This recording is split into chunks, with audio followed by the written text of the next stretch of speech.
आज अपन स्टार्ट करते हैं कक्षा 11वीं क्लास 11th की इंग्लिश की फर्स्ट पोएम आ फोटोग्राफ। ये पोएम श्ली टॉल्सन के द्वारा लिखी गई है। श्ली टॉल्सन को एक फ़ोटोग्राफ मिलती है जो काफ़ी पुरानी होती है।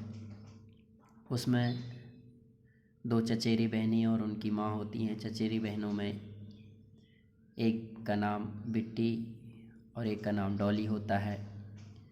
तो इस फ़ोटोग्राफ को देखकर उन्हें कुछ पुरानी बातें याद आ जाती हैं और उसको उन्होंने इस कविता में डिस्क्राइब किया है। अपन स्टार्ट करते हैं। सबसे पहले अपन फर्स्ट लाइन देखते हैं। The cardboard shows me how it was. यहाँ पर कार्डबोर्ड का मतलब होता है तख्ता जिस पर फ़ोटो चिपकी रहती है, गत्ता भी जिसको बोलते हैं। शोज मतलब दिखाता है, बताता है। मी मुझे, हाउ मतलब कैसा, इट मतलब यह, वॉज मतलब था।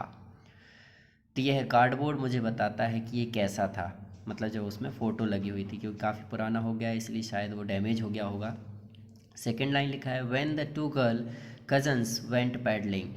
व्हेन मतलब जब, टू गर्ल दो लड़कियाँ, कजन्स कजन्स का मतलब होता है चचेरी, वेंट गई, पैडलिंग पैडलिंग का मतलब होता है यहाँ पर तैरना, तैरने के लिए। जब दो चचेरी बहनें तैरने के लिए गईं। उस फोटोग्राफ में 3 लोग थे। पीछे बैकग्राउंड में समुद्र था जहाँ पर वे घूमने छुट्टी मनाने के लिए गई हुई थी। उनमें उनकी माँ और 2 चचेरी बहनें थीं। आगे नेक्स्ट लाइन देखते हैं। Each one holding one of my mother's hand. Each one holding one of my mother's hand. इसका मतलब ये हुआ कि दोनों बच्चियां जो थीं उनके साथ में, उन्होंने मेरी माँ के हाथों को पकड़ा हुआ था। मतलब एक ईच वन, एक ने दाई राइट साइड में और एक ने लेफ़्ट साइड में पकड़ा होगा। आगे है and she the big girl. और वह जो बड़ी लड़की थी, क्योंकि 2 थी, 2 में से एक बड़ी एक छोटी, तो जो बड़ी लड़की थी सम 12 ईयर्स और सो, वो लगभग 12 वर्ष या उसके आसपास रही होगी। All three stood still. All three यहाँ पर तीनों का यूज़ किया गया है कि तीनों लोग स्टूड स्टिल। स्टिल मतलब स्थाई। स्टूड खड़े थे, स्थिर खड़े हुए थे। टू स्माइल और वे मुस्कुरा रहे थे। Throw their hair. थ्रो मतलब होता है माध्यम में से, के अंदर से। देयर हेयर उनके बाल। क्या हुआ होगा कि जब वे वहाँ पर फ़ोटो उतरवा रहे होंगे समुद्र किनारे पर, तो उनके चेहरे पर उनकी बाल जो हैं वो आ गए हों और उसके पीछे से वो मुस्कुरा रही होंगी, तो इसलिए इस लाइन का उपयोग किया गया है। All three stood still to smile through their hair. तीनों स्थाई खड़े हुए हैं और वे अपने बालों के पीछे से मुस्कुरा रहे हैं। At the uncle with the camera. वहाँ पर एक अंकल हैं जो कि कैमरे के साथ खड़े हुए हैं। अ स्वीट फेस, एक सुंदर सा चेहरा। माई मदर्स, वह मेरी माँ का था। वो बताती हैं पोएट जो हैं कि मेरी माँ का चेहरा बहुत सुंदर था। That was before I was born. That was तब था, कब था? बिफोर आई वॉज बोर्न, जब मैं पैदा हुई थी उसके बिफोर मतलब पहले, मेरे जन्म लेने के पहले मेरी माँ का चेहरा बहुत सुंदर था। उस फोटो में उनको दिखाई दे रहा होगा। आगे है and the sea which appears to have change less. और जो सी है, सी मतलब यहाँ पर समुद्र। विच अपीयर्स, अपीयर्स मतलब होता है पैदा होना, प्रकट होना, उत्पन्न होना। टू हैव चेंज लेस, जिसमें कोई भी परिवर्तन नहीं हुआ। चेंज लेस, लेस मतलब के बिना, बिना परिवर्तन का ये समुद्र जो जब से बना है तब से अभी तक ऐसा ही है, इसमें कोई परिवर्तन नहीं हुआ। Was their terribly transient feet. Wash मतलब धोया, देयर मतलब उनके, टेरिबली मतलब बुरी तरीके से, ट्रांसिएंट फीट। ट्रांसिएंट का मतलब होता है चलायमान, जो फीट मतलब पैर, उनके पैर, क्योंकि वो समुद्र किनारे चल रही थी, उनमें रेत लग रही थी बार बार, तो वो बुरी तरीके से गंदे हो गए थे और उनको समुद्र जो था वो धो रहा था। आगे है नेक्स्ट सेकंड पैराग्राफ में। सम 20-30 ईयर्स लेटर, लगभग 20-30 साल के बाद। She did laugh at the snapshot, वह स्नैपशॉट पर हंसी। स्नैपशॉट मतलब फ़ोटो। अब उनको फ़ोटो ये कब मिली है? 20 से 30 साल के बाद। ये 20 से 30 साल पुरानी बात हुई पहले पैराग्राफ में कि वो गई थी, फ़ोटो उतरवाई थी। 30 साल बाद आज उनको फ़ोटो मिली, उसे देखकर वो मुस्कुराएं। उन्होंने कहा सी बेटी and Dolly.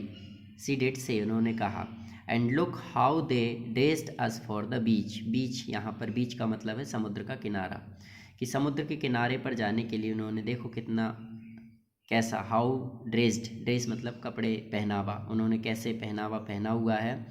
The C holiday was her past, C holiday मतलब समुद्र के किनारे जो छुट्टी मनाई गई, वॉज हर पास्ट ये उनका भूतकाल था, उनका बीता हुआ समय था। कौन का? पोएट की मदर का। माइन इज़ हर लाफ्टर, और मेरा पास्ट क्या है? हर लाफ्टर, उनकी हंसी। उसे उसकी अपनी माँ की हंसी याद आ गई होगी, जो कभी बचपन में हंसती रही होगी, उसको याद आई होगी कि माँ का जो ये फ़ोटो है ये माँ का पास्ट है, और माँ की जो हंसी इस फ़ोटो में दिख रही है वो मेरा पास्ट है, क्योंकि फ़ोटो उतरवा के दौरान हंस रहे थे, मुस्कुरा रहे थे। बोथ रे, WRY, रे एक नया वर्ड मिला। रे का मतलब होता है ऐंठा हुआ, मिला हुआ। With the laboured ease of loss, यहाँ पर लेबर्ड, ये लेबर्ड जो एक नया वर्ड यहाँ पर मिला है आपको। लेबर्ड का मतलब होता है अस्वाभाविक। एज ऑफ लॉस मतलब होता है बिना हानि के, बिना नुकसान के, जिसका कोई नुकसान ना हो। तो क्या कहता है कि ये दोनों कैसे हैं? अस्वाभाविक हैं, इनका किसी भी प्रकार का नुकसान नहीं हुआ। इसका मतलब ये हो कि समुद्र भी आज भी जैसा का तैसा है, और फ़ोटो में उनकी मुस्कुराहट जो है उसकी माँ की, वो भी उसी तरीके से है जैसे वो मुस्कुराती थी। आगे है नेक्स्ट पैराग्राफ में, now she had been dead near as many years, now she has been dead, अब उनकी मौत हो चुकी है। नियरली एज मैनी ईयर्स, काफ़ी समय हो चुका है, काफ़ी वर्ष गुजर चुके हैं। एट दैट गर्ल लिव्ड, और एज दैट गर्ल लिव्ड, जैसा कि वो लड़की जिंदा है। कौन? जो कि उसकी बेटी है, वो जिंदा है, श्रीली टॉल्स्टन जिनका नाम है। End of this circumstance, circumstance मतलब होता है परिस्थिति। एंड ऑफ दिस सर्कमस्टेंस, और इस परिस्थिति में, देयर इज़ नथिंग टू से एट ऑल, कहने के लिए कुछ भी नहीं है। देयर इज़ नथिंग टू से, कहने के लिए कुछ भी नहीं है। एट ऑल, क्योंकि सारी चीज़ें वो कह चुकी हैं, वो भावुक हो गई हैं, अब शायद उनको याद आ गई है और वो रोने लगी हैं, श्रीली टॉल्स्टन। इसलिए आगे है, it's silence and silences, silences मतलब होता है चुप्पी। तो वो कहती कि अब यहाँ पर चारों ओर बिल्कुल शांति है, और इतना कहकर वो भी चुप हो जाती हैं।